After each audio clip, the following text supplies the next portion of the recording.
Hello and welcome to the FUHSO Insiders podcast, your go-to source for all things FUHSO. I am Mantra and I'm excited to be your host for today's episode. My co-host today is Sam Risco. Sam. How are you doing? I'm good. I'm doing well. How are you doing, man? I'm fine. If this is your first time listening, this is the FUHSO Insiders podcast, the Monday Scoop series where we'll talk about everything that has been happening in the past week and what we're expecting for the new week. FUHSO is the Federal University of Health Sciences, Utsubo, located in Benue State, Nigeria. So let's get into it. It's unfortunate to start on a sad note, but last week Friday there was a very major event that I would say scarred the entire town of Utsubo. It was a very Black Friday, 20th of October 2023. And normally that day was supposed to just be a remembrance day for the victims that died in NSAS fighting for our nation's struggles. But on that day, a group of armed robbers, they decided that would be the best day to go rob 4 banks. They killed a few people, they killed some people, and they caused general mayhem, and it was actually a very scary sight. I can't imagine the kind of chaos that they caused that day. And our heart goes out to all the victims, all those who lost their lives in the attacks, all those who sustained injuries, and people that were walking and are traumatized, wherever, people that were just going about their day and started seeing men in masks and hillocks and whatever. I can't imagine how it must have felt. Yeah, it is very, very disheartening. 4 banks were attacked: the First Bank of Nigeria, the United Bank of Africa, Zenith Bank, and Access Bank. Yeah, and I think a police station was attacked too. Some people lost their lives and some police officers too were killed. I think at last count they said that the death toll was maybe about 15 people. That was the last thing. Some people ended up dying from gunshots in the hospital later on. So they said 4 police officers were killed, including the DPO, Mr. John Adiku. He lost his life in the attacks, and then 3 other officers. Then some other civilians too died either on the site or in the hospital too. So may their souls rest in peace. Hope that the family gains comfort at this time, and condolences to them. And then a few other people also had people that were just generally going about their business. I heard stories about how people were having to rush inside houses they did not know about, hide in gutters, all those kind of stuff, just to make sure that they were out of bullet range from the armed robbers, of course. I can't even imagine how kind of mindsets make people just enter. Like Outpost is not supposed to be this kind of somewhere here. It's not somewhere that you hear this kind of like high stake attacks happen normally. I can't imagine the kind of mindset. I'm even hearing now, like some news reports have started seeing that like many of the robbers were even indigenous, like natives to Otsubo. Can't you imagine seeing like your friends and family, or like people that you know, like people that you grew up with, and then you have like no heart, no mercy, just waste their lives. Like, it makes no sense. Yeah, it's actually very sad and annoying. I cannot even imagine, going to a bank to rob and then just wasting lives like that. It's like the images, the videos I saw were just too bad. Of the armed robbers, as of today, we heard that 2 have been killed and 4 of the robbers were apprehended. Yeah, the vehicles were also recovered, the vehicles used to carry out the attacks. But there are a lot of them, they said they ended up having to run into the forests with their money, or I don't know, they had to end up they're on the run right now. The police have said that's the Inspector General Police have said that they have put the divisions on their formations of red alert, whatever that means. But I'm sure they're working hard to try and find the killers and try and restore peace at this moment. So just heart out to those who had their lives affected on Friday. Hope that this kind of thing never happens again. Yeah, out of respect for the victims, we're going to give a moment of silence.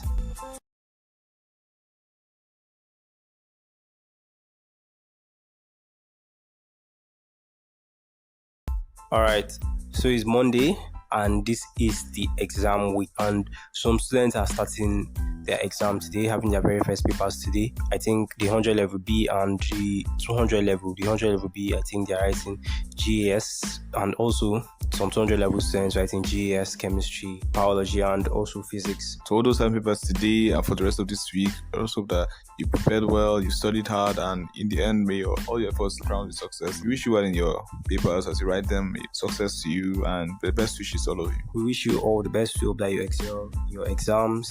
And last week also on the 19th, there was a sensitization program carried out by the school, mostly for the new students, but I think everybody was free to attend. It was talking about how like exam procedures were going to be carried out. They've just given us various warnings and guiding us on how things supposed to happen during examination time, rules and guidelines for examinations. All those who attended, they'll sure you gain something new.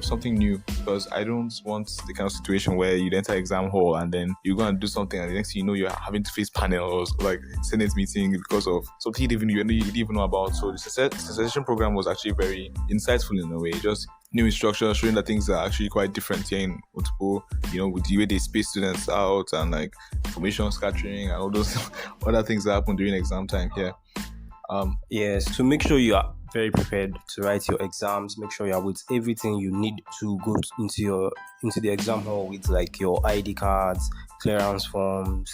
I would have said dockets, but I don't know if they have started giving out dockets yet, and it's already Monday. Yeah, and then they also mentioned like you take borrowing of any item in the exam hall will be considered malpractice immediately. So try, even if it's pencil or eraser, calculators especially. I'm sure like that one is a big issue for some students. For calculators, pencil, ruler, anything that you might need in the exam hall, they said that you will not be allowed to like even start borrowing. So just make sure you're prepared ahead of time. Just even you need an extra biro, carry like 3 or 4 biros with you, 2 pencils or whatever. Just make sure that you're ready ahead of time. Yeah, last week the 100 level B started collecting their ID cards, and other students like the 100 level A, 100 level B also, and 200 level FS started going to the bursary units to get their clearance forms, because it's one of the requirements to enter the exam hall with.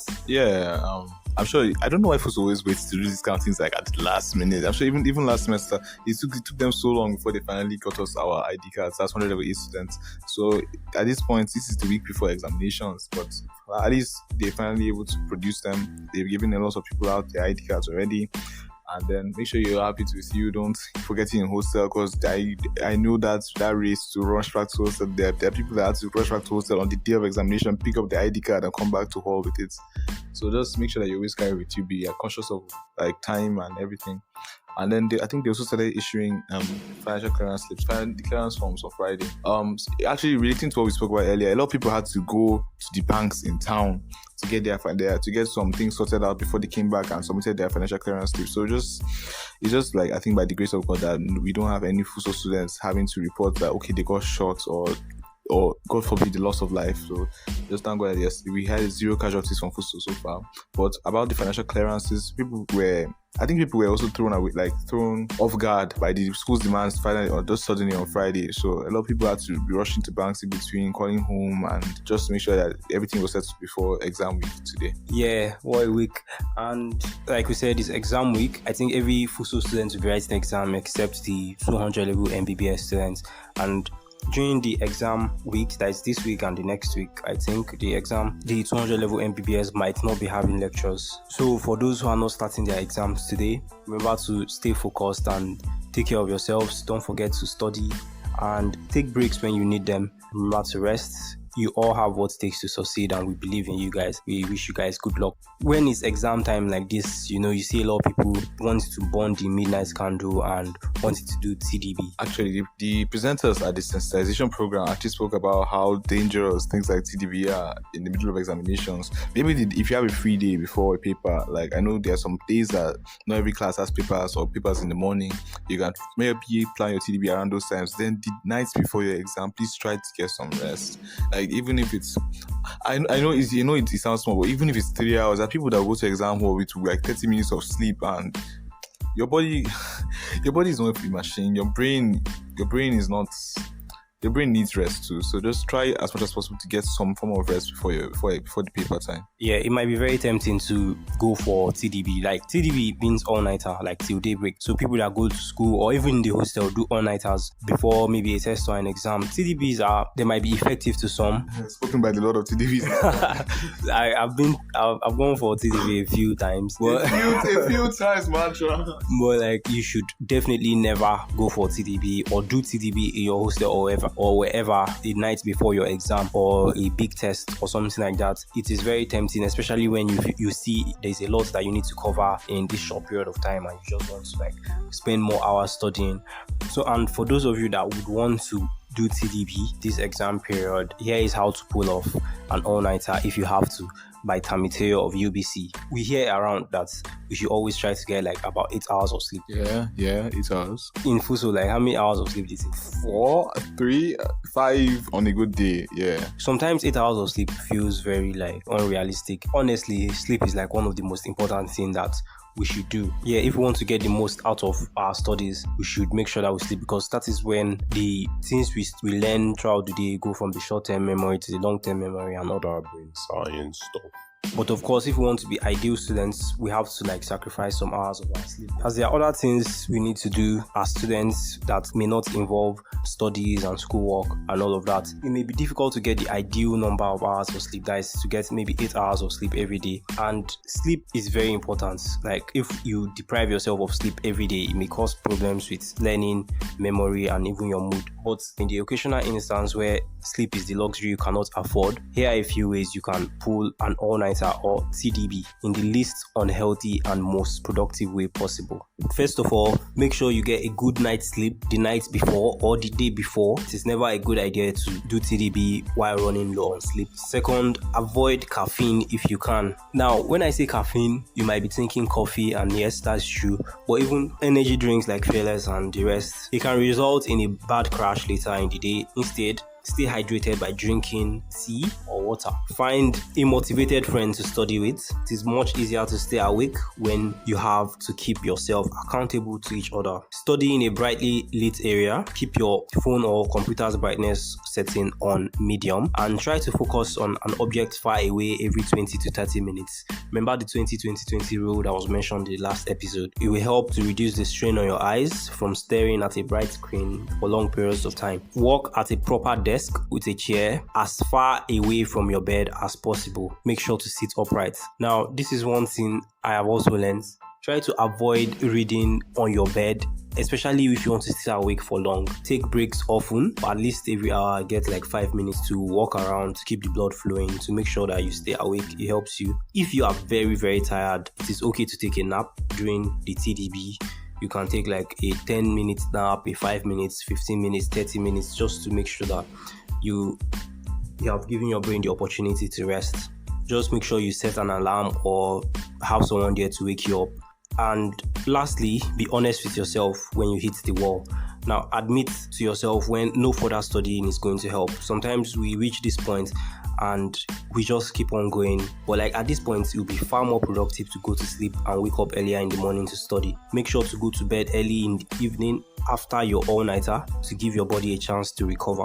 These are just tips, and remember that no one can function properly without adequate sleep. Your memory retention is best when you have had enough sleep, and sometimes an all-nighter or TDB might just not be worth it at all. If you do decide to do one, make sure to get enough rest the next day. Also important when you're writing exams, try and eat well. I know it's difficult and tempting to just load up curry before your paper, but or outside the paper says, but just try to eat well. It makes a difference. Trust me, it makes a difference when you're not entering the exam hall hungry, or like when you're trying to read, and reading without food is very difficult. So it's like your brain takes a lot of power. So just try to eat well too. Balance diet if possible. If not, eat well still. Yeah, I know all this advice comes in whenever it's exam time. Try to eat well. Eat well even when you're not writing an exam. So you should practice good habits all the time. And then speaking on like world news and what's happening around the world right now, the Israeli-Palestine war / invasion / whatever you choose to call it is still ongoing, and it's just getting really critical out there at this point. And I think misinformation at this point is at an all-time high. People are trying to follow the news. I suppose you don't even know what to believe. Yeah, I think there was an issue with the hospital bombing last week, and then you don't like Israel said it's not them. Hamas terrorist organization that is fighting. It said it was not them. Israel said it was not them. Everybody's claiming it was not them. This news agency saying it's these guys. Misinformation it's very hard to control what you hear. Just take everything with a grain of salt. And at the end, I think the main cause for most people is that they want less lives lost. So let peace reign. I mean that's cool. Even here in Nigeria, let peace just reign, because there have been a lot of attacks recently too here in Nigeria, in farming communities and different things too. So let peace reign. Also, in Nigerian news, AIT conducted an investigation into something we discussed last week. That was the private organ harvesting, otherwise known as and penis stealing. and they concluded that it's fake. Like they concluded that it was all fake. Like all the stories. They found some so-called victims, and they asked them like how far, and the victims showed them that well, it's still there. Yeah, that was just the artist's conclusion, sure. But like with the scale and the mass of how much is still going on, I don't know how true the report is. I don't know, but I don't know. It's still a mystery how it's happening all over like those states, Nasarawa, Abuja, and Kogi. So I think that's it mostly for news for this week and the world beyond. All right, I think that's a wrap. Thank you so much for listening.